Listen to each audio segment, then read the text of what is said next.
Hey everybody, welcome back to DoubleD Vintage Baseball Cards. My name is Dylan. I'm going to take you guys on a fun adventure today.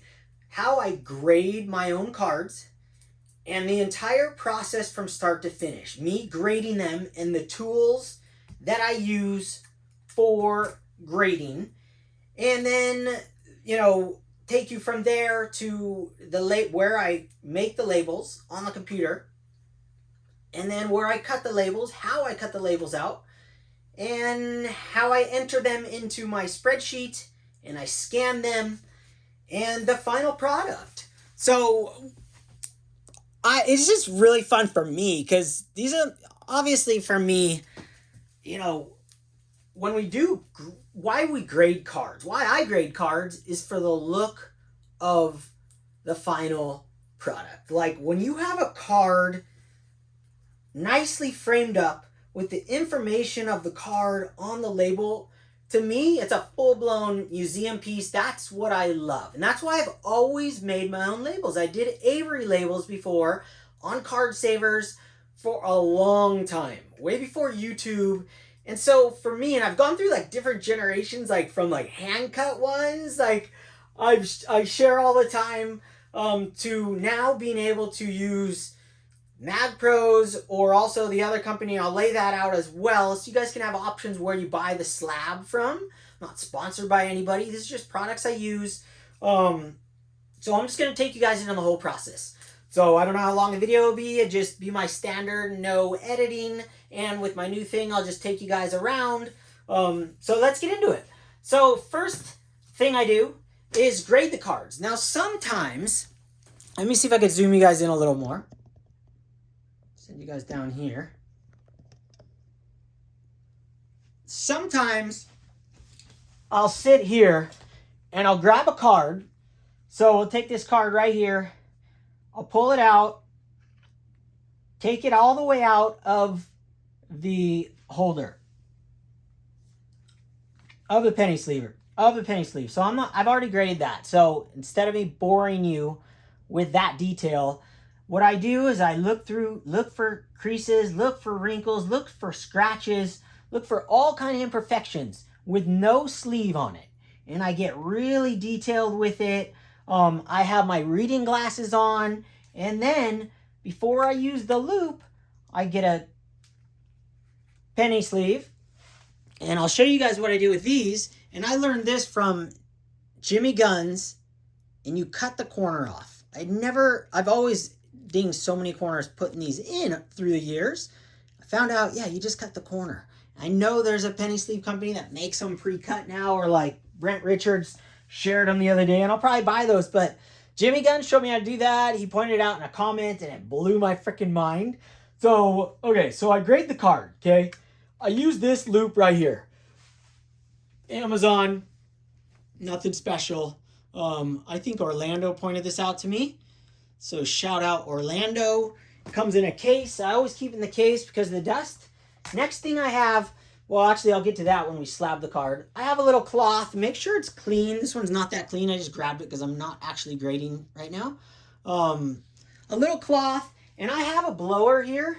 The blower is a little dangerous to use unless you're really holding the card down. But these are little handheld blowers. They're the best. So I use these when I sometimes when I grade too, if they're dusty, get them in the mail and they're dusty or something. I always blow my stuff off. And I make sure the desk is all blown off before I grade anything.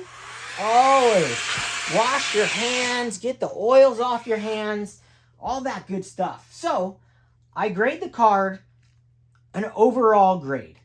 And it's a same scale as PSA. I use the same scale because that's what I've learned over the years. That's what I know.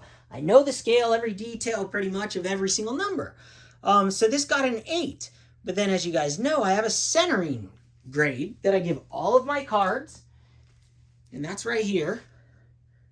And this card that is pre-graded already and slabbed, centering was a 68. So you get the feel. My centering is a 1 through 100 scale. It's not based off the card itself. I mean, it's not based off of how hard that card is to find centered. Every card is a 1 through 100 scale, no matter how hard that certain card is to find centered, or how easy it is to find centered. It goes on the scale 1 through 100. So I don't know how I'd explain that a little better. I know they use wordage for that, but I don't know off the top of my head. But it's a 1 through 100 scale. I do that to every single one of my cards that has a border. So as you see this Jackie, I gave this a 90 out of 100 scale. So now we go over here. Next process, say I grade a stack of them one day. Sometimes I do it the same day. Most of the time I pre-grade. Then I take you guys over here to the cutting station. Well, actually, first, the label station. So this is my wife's computer. And these are my labels. Now, there's only one on the screen right now because I just printed this. I just forgot a couple, so I printed some solo ones. But normally this page is completely covered in these labels. Right now, they're just covered by a box that my wife puts over them. I fill out the information, and then she changes the colors. I have all these separate colors into things like that as well. But you don't need to know that. This is my own labels. This is how I do it. I'm not going to explain how to build these. You don't need to either. You could just go to Mag Pros and they will design them and make them for you for a cost, a small price to pay. Permanently in there, and you can fill out all the information you want, have them make it how you want. So the next step is cutting them out. So normally I'll have a huge page, a giant page, like huge. You've seen them, I posted them, and they have like 35 or so on there. But I had a couple extras that I wanted to print out that I forgot about. What I'll do is I'll line up the things. I mean, this is a tedious process. This isn't something that you want to even do unless you're crazy like me. So I'll line them up, and I use a brand spanking new. I'll put my glasses on so I could see. I'll do one cut because we're going to slab this card, actual label, and put the card in it right here.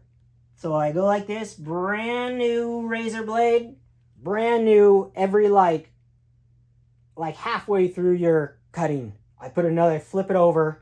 I just wipe the grease off it because they're just fresh. And there you go. So I got the label here cut out. All right, see that? Now I'm going to fold it like so. Gotta make sure it's perfect. Fold that thing. So now you got the label here, and then you flip it over or turn it over, and you got my logo and that scan thing. So bingo, we take this to the other area, back over here. Bring you guys with me. Now this is where it gets really exciting. Like this is way better than a PSA reveal. All the work, all the hard work you've done up to this point, and you're just about to see the final product. And trust me, it's worth it. It just adds a customized thing to each of your cards. Each card just means more when you do this work behind it, and you can learn about each card and the rarity of the card. You can write anything you want on these flips. I freaking love that, whether you want to grade them or not. All the information about like a set like this one, it's good to have. So let's grab this label. Where'd that label go? Oh, I grabbed the wrong one. Did I cut the wrong one? Shoot, I cut the wrong one. Well, I'm going to grab another one. So which one are we going to do? We're going to do this one. We're going to do Mike Trout 2025 Topps Gold. So you guys know I collect one Mike Trout card from every year in gold. And I just bought a raw one. It was like $5 right when they came out.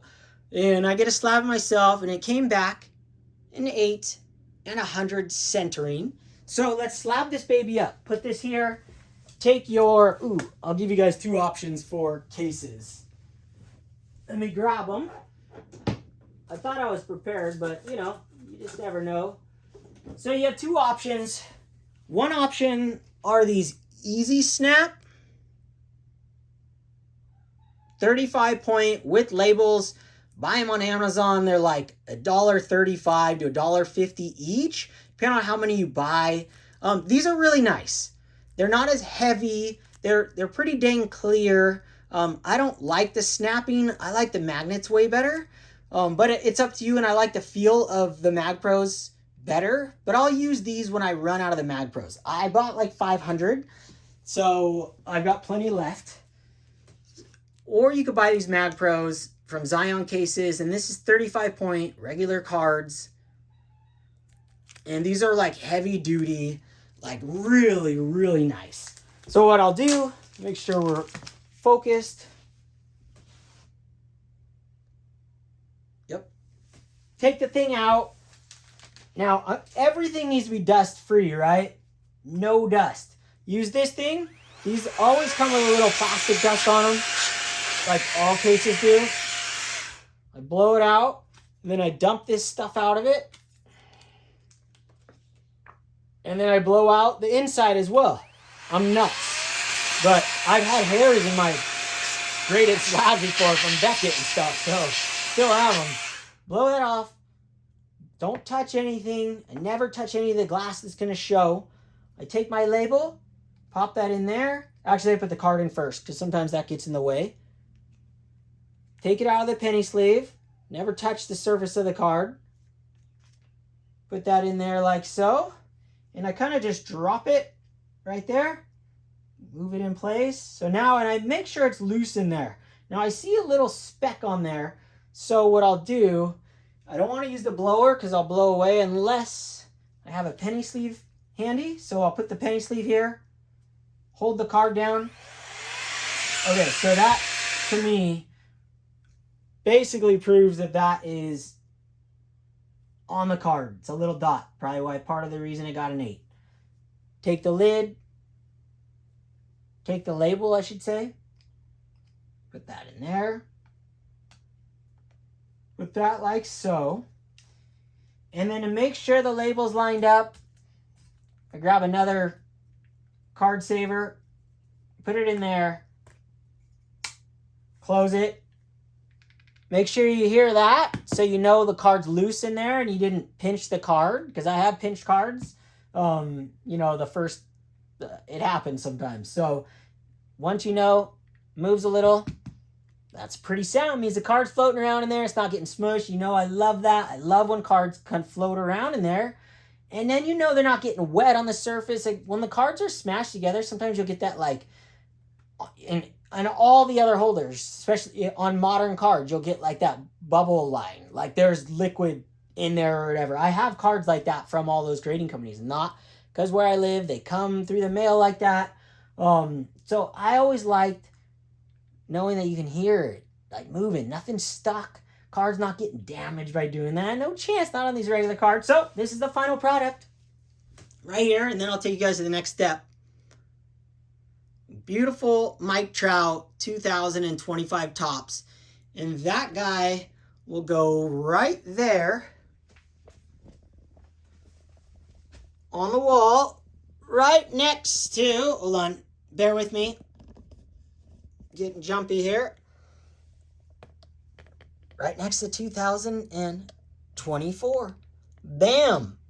Gold, freaking love it. It's gonna look so good. I can't wait to get it up there. But there's still more to go. So the next process, you know, I'm just gonna, I need to leave it in here, is I take this card and I enter it. Now I either scan it or enter it first. It really doesn't matter. As long as you don't skip any steps. Sometimes I have the ability to scan. My wife's not using the scanner, so I'll do it. But let's go to the entering it. Shoot. Let me lower this camera. Bear with me. I'll get us there. You editing guys are like, dude, this is so bad. Dylan, what are you doing? Well, I hate editing. And this is a hobby for me. This is fun. So I don't want to edit.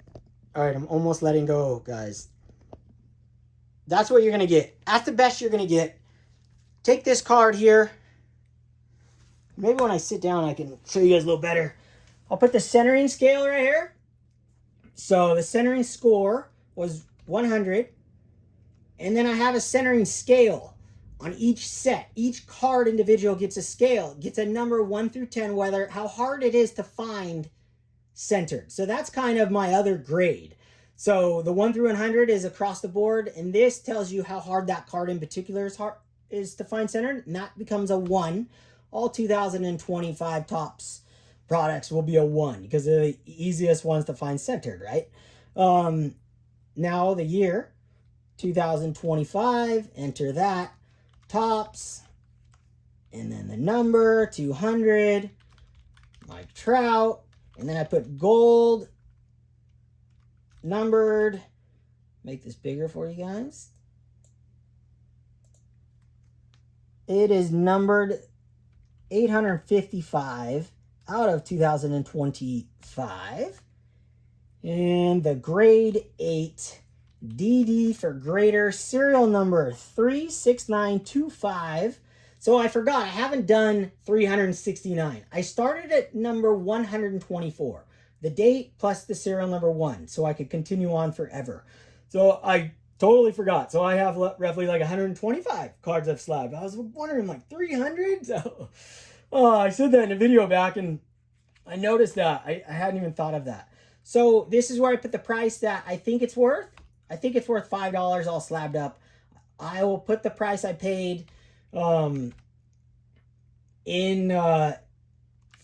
eBay later. I'll look it up exactly, put it in there, eBay, and I'll even put how I bought it. Buy it now, eBay, or whatnot. So let me see if I can get you guys a little closer. There we go. So you see what I'm doing here. Then I'll put the team name, and then I'll put how much. It'll automate. This is a factor, so this will add up what I'm at right now. So if I've not sold the card, it stays at -5. That's what I paid for this card right here, -5. Once I put a number in here, say I sold it for $1, that becomes $4. So when I sell the card, I put the total number in here, and then it subtracts it for me, and a super easy process. Good for taxes and all that. So that's that stage, okay? Once it's there, then I scan the card itself. Every card gets scanned. I scan 3 at a time on a high definition scanner, like the best of the best. And then I'm good to put my sleeves on it and put them away in my collection. So let me get in front of the camera. So you guys seen, I have a round of cards coming through, so I cannot wait to do a DoubleD vintage grading reveal to show you all the cards that I got and a new collection I started. Maybe you saw a couple, maybe spied a few, but that's what I got for you guys. Thought I would take you guys on that little adventure. I always have all my tools ready, my penny sleeves and everything handy. Okay, hope you guys enjoyed that. Okay, shaka.